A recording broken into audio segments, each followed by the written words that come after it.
کفار مکہ نے حبشی غلام کو گرم تپتی ریت پر لٹایا ہوا تھا۔ اس کے ہاتھ پاؤں بھی بندھے ہوئے تھے۔ صحرا کی گرم ریت غلام کا جسم جلا رہی تھی۔ کفار مکہ نے ان کے سینے پر بڑے بڑے پتھر بھی رکھ دیے تھے تاکہ حبشی نوجوان ہل بھی نہ سکے، مگر حیرت انگیز طور پر حبشی غلام کا جذبہ قابل دید تھا۔ جتنی قوت اس کے اندر موجود تھی وہ اس سے صرف ایک ہی نعرہ لگا رہا تھا، اللہ صرف ایک ہے، اللہ صرف ایک ہے، اس کا کوئی شریک نہیں۔ بلال ابن رباح یا حضرت بلال حبشی رضی اللہ تعالی عنہ ان 7 صادقین میں سے ہیں جو ابتدائی اسلام ہی میں مسلمان ہو گئے تھے۔ حضرت بلال امیہ بن خلف کے غلام تھے اور بکریاں چرایا کرتے تھے۔ حسب معمول جب ایک دن بکریاں چرا رہے تھے تو ایک آواز آئی، اے چرواہے کیا تمہارے پاس دودھ ہے؟ یہ آواز دینے والے حضرت محمد مصطفیٰ صلی اللہ علیہ وآلہ وسلم تھے جو اپنے سفر و حضر کے رفیق حضرت ابوبکر صدیق رضی اللہ تعالی عنہ کے ساتھ غار حرا میں موجود تھے۔ حضرت بلال نے آواز سنی تو قریب چلے آئے اور عرض کیا، جناب میری بکریوں میں کوئی بکری دودھ دینے والی نہیں ہے، اس لیے معذرت چاہتا ہوں کہ آپ کی تمنا پوری نہیں کر سکتا۔ رسول اکرم صلی اللہ علیہ وآلہ وسلم نے فرمایا، اگر اجازت ہو تو سامنے والی بکری کو دیکھ لیا جائے، ہو سکتا ہے اس سے دودھ مل جائے۔ سیدنا بلال رضی اللہ تعالیٰ عنہ نے عرض کیا، مجھے کوئی اعتراض نہیں، دیکھ لیجئے، لیکن یہ ممکن نہیں کہ کسی بکری سے دودھ حاصل کیا جا سکے۔ حضور اکرم صلی اللہ علیہ وآلہ وسلم نے ارشاد فرمایا، اجازت دینا تیرا کام اور بکری کے تھنوں میں دودھ بھر دینا اللہ پاک کا کام۔ حضرت بلال رضی اللہ تعالیٰ عنہ نے بکری خدمت پہ پیش کر دی۔ رسول اکرم صلی اللہ علیہ وآلہ وسلم نے اللہ کا نام لے کر جب بکری کے تھنوں کو ہاتھ لگایا تو بکری کے تھنوں سے دودھ جاری ہو گیا۔ اس دن حضرت بلال رضی اللہ تعالیٰ عنہ رسول اللہ صلی اللہ علیہ وآلہ وسلم کے گرویدہ ہو گئے۔ اس واقعے کے بعد سیدنا بلال آپ صلی اللہ علیہ وآلہ وسلم کے قریب ہونے لگے۔ ایک دن رسول اکرم صلی اللہ علیہ وآلہ وسلم نے فرمایا، اے بلال میں اللہ کا رسول ہوں، اللہ ایک ہے، اس کا کوئی شریک نہیں، آپ کا کیا خیال ہے؟ حضرت بلال رضی اللہ تعالیٰ عنہ جو پہلے ہی اپنا دل نبی کریم صلی اللہ علیہ وآلہ وسلم کو دے چکے تھے، فوراً کہا، لا الہ الا اللہ محمد الرسول اللہ۔ بس اسی دن سے حضرت بلال رسول اکرم صلی اللہ علیہ وآلہ وسلم کے محبت کے ایسے اسیر ہوئے کہ آخری سانس تک یہ تعلق قائم رہا۔ حضرت بلال رضی اللہ تعالیٰ عنہ نے اسلام قبول کر لیا۔ ایسا کرنے پر آپ کا مالک آپ کو صحرا کی دھوپ میں گرم ریت پر لٹاتا اور اوپر گرم پتھر رکھ دیتا۔ حضرت بلال کا آقا اپنے ناپاک ہاتھوں سے ان کے معصوم چہرے پر بے تحاشا مارتا اور شرک کرنے کے لیے مجبور کرتا، مگر ہر حالت میں یہ ایک ہی نعرہ لگاتے، اللہ ایک ہے، اللہ ایک ہے، اس کا کوئی شریک نہیں۔ حضرت بلال رضی اللہ تعالیٰ عنہ کو ہر طرح سے ستایا جاتا، سخت سے سخت تکلیفیں دی جاتی، مکہ کے نومر لڑکوں کے حوالے کر دیا جاتا جو انہیں مکہ کی گلی میں گھسیٹتے پھرتے۔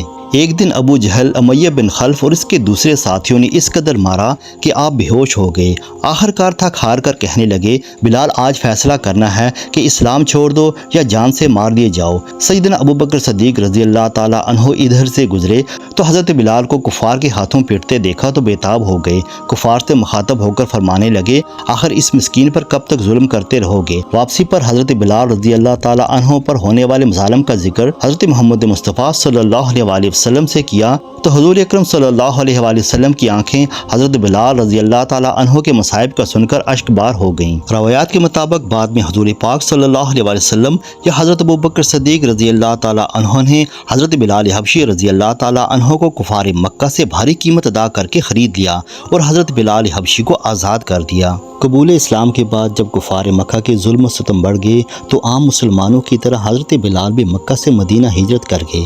مسجد نبوی کی تعمیر کے بعد اسلام کے پہلے مؤذن مقرر ہوئے۔ اعلان عام کے لیے اذان کا طریقہ وضع کیا گیا۔ بلال رضی اللہ تعالیٰ عنہ سب سے پہلے بزرگ تھے جو اذان دینے پر مامور ہوئے۔ حضرت بلال رضی اللہ تعالیٰ عنہ کی آواز نہایت بلند و بالا اور دلکش تھی۔ ان کی ایک صدا توحید کے متوالوں کو بے چین کر دیتی تھی۔ مرد اپنا کاروبار، عورتیں شبستان حرم اور بچے کھیل کود چھوڑ کر والہانہ وارفتگی کے ساتھ ان کے ارد گرد جمع ہو جاتے۔ جب خدائے واحد کے پرستاروں کا مجمع کافی ہو جاتا تو نہایت ادب کے ساتھ آستانہ نبوت پر کھڑے ہو کر کہتے، حی علی الصلاۃ، حی علی الفلاح، الصلاۃ یا رسول اللہ، یعنی یا رسول اللہ نماز تیار ہے۔ حضرت بلال رضی اللہ تعالیٰ عنہ تمام مشہور غزوات میں شریک تھے۔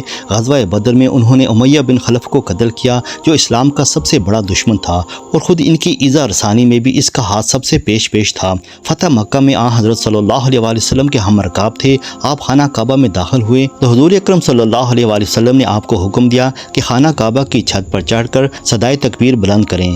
حضور اکرم صلی اللہ علیہ وآلہ وسلم کے وصال کے بعد سیدنا بلال رضی اللہ تعالیٰ عنہ مدینہ کی گلیوں میں یہ کہتے پھرتے کہ لوگو تم نے کہیں رسول اللہ صلی اللہ علیہ وآلہ وسلم کو دیکھا ہے تو مجھے بھی دکھا دو۔ پھر کہنے لگے کہ اب مدینہ میں میرا رہنا دشوار ہے، اور شام کے شہر حلب میں تشریف لے گئے۔ تقریباً 6 ماہ بعد حضور اکرم صلی اللہ علیہ وآلہ وسلم کی خواب میں زیارت نصیب ہوئی تو آپ صلی اللہ علیہ وآلہ وسلم فرما رہے تھے، اے بلال یہ کیا بے وفائی ہے، تو نے ہمیں ملنا چھوڑ دیا، کیا ہماری ملاقات کا وقت نہیں آیا؟ خواب سے بیدار ہوتے ہی اونٹنی پر سوار ہو کر لبیک یا سیدی یا رسول اللہ کہتے ہوئے مدینہ منورہ کی طرف روانہ ہو گئے۔ جب مدینہ منورہ میں داخل ہوئے تو سب سے پہلے مسجد نبوی پہنچ کر حضرت بلال رضی اللہ تعالیٰ عنہ نے آپ صلی اللہ علیہ وآلہ وسلم کو ڈھونڈنا شروع کیا، کبھی مسجد میں تلاش کرتے اور کبھی حجروں میں۔ جب کہیں نہ پایا تو آپ صلی اللہ علیہ وآلہ وسلم کی قبر انور پر سر رکھ کر رونا شروع کر دیا اور عرض کیا، یا رسول اللہ آپ نے فرمایا تھا کہ آ کر مل جاؤ، یہ کہا اور بے ہوش ہو کر مزار پر انوار کے پاس گر پڑے۔ اتنے میں سارے مدینے میں یہ خبر پھیل گئی کہ مؤذن رسول حضرت بلال رضی اللہ تعالیٰ عنہ آ گئے ہیں۔ مدینہ طیبہ کے بوڑھے جوان مرد عورتیں اور بچے اکٹھے ہو کر عرض کرنے لگے، بلال ایک دفعہ وہ اذان سنا دو جو محبوب رسول خدا صلی اللہ علیہ وآلہ وسلم کے زمانے میں سناتے تھے۔ آپ رضی اللہ تعالیٰ عنہ نے فرمایا، میں معذرت خواہ ہوں کیونکہ میں جب اذان پڑھتا ہوں تو اشہد ان محمد الرسول اللہ کہتے وقت آپ صلی اللہ علیہ وآلہ وسلم کی زیارت سے مشرف ہوتا اور آپ صلی اللہ علیہ وآلہ وسلم کے دیدار سے اپنی آنکھوں کو ٹھنڈک پہنچاتا تھا۔ اب یہ الفاظ ادا کرتے ہوئے کسے دیکھوں گا؟ بعض صحابہ کرام نے مشورہ دیا کہ حسنین کریمین رضی اللہ تعالیٰ عنہما سے سفارش کروائی جائے، جب وہ حضرت بلال رضی اللہ تعالیٰ عنہ کو اذان دینے کے لیے کہیں گے تو وہ انکار نہ کر سکیں گے۔ چنانچہ امام حسین رضی اللہ تعالیٰ عنہ نے حضرت بلال رضی اللہ تعالیٰ عنہ کا ہاتھ پکڑ کر فرمایا، اے بلال ہم آج آپ سے وہی اذان سننا چاہتے ہیں جو آپ ہمارے نانا جان اللہ کے رسول صلی اللہ علیہ وآلہ وسلم کو اس مسجد میں سناتے تھے۔ اب حضرت بلال رضی اللہ تعالیٰ عنہ انہیں انکار نہ کر سکے، لہٰذا اسی مقام پر کھڑے ہو کر اذان دی جہاں پر حضور پاک صلی اللہ علیہ وآلہ وسلم کی ظاہری حیات میں دیا کرتے تھے۔ جب آپ رضی اللہ تعالیٰ عنہ نے باواز بلند اللہ اکبر کہا، مدینہ منورہ گونج اٹھا۔ آپ جیسے جیسے آگے بڑھتے گئے جذبات میں اضافہ ہوتا چلا گیا۔ جب اشہد اللہ الہ الا اللہ کے کلمات ادا کیے، گونج میں مزید اضافہ ہو گیا۔ جب اشہد ان محمد الرسول اللہ کے کلمات پر پہنچے تو تمام لوگ حتیٰ کہ پردہ نشین خواتین بھی گھروں سے باہر نکل آئیں۔ لوگوں نے کہا، رسول اللہ صلی اللہ علیہ وآلہ وسلم تشریف لے آئے ہیں۔ آپ صلی اللہ علیہ وآلہ وسلم کے وصال کے بعد مدینہ منورہ میں اس دن سے زیادہ رونے والے مرد و زن نہیں دیکھے گئے۔ حضرت بلال رضی اللہ تعالیٰ عنہ نے سن 20 ہجری میں دنیا فانی کو خیر باد کہا، کم و بیش 60 برس کی عمر پائے، دمشق میں باب صغیر کے قریب مدفون ہوئے۔ دوستو ویڈیو پسند آئی تو اسے لائک اور شیئر کیجیے۔ مزید اسلامی اور تاریخی ویڈیوز دیکھنے کے لیے ہمارے چینل کو سبسکرائب کیجیے اور بیل آئیکن کا بٹن ضرور پریس کیجیے تاکہ ہماری ہر نئی آنے والی ویڈیو کے نوٹیفیکیشنز آپ کو بر وقت پہنچ سکیں۔ ملتے ہیں پھر کسی نئی ویڈیو کے ساتھ، تب تک کے لیے اللہ حافظ۔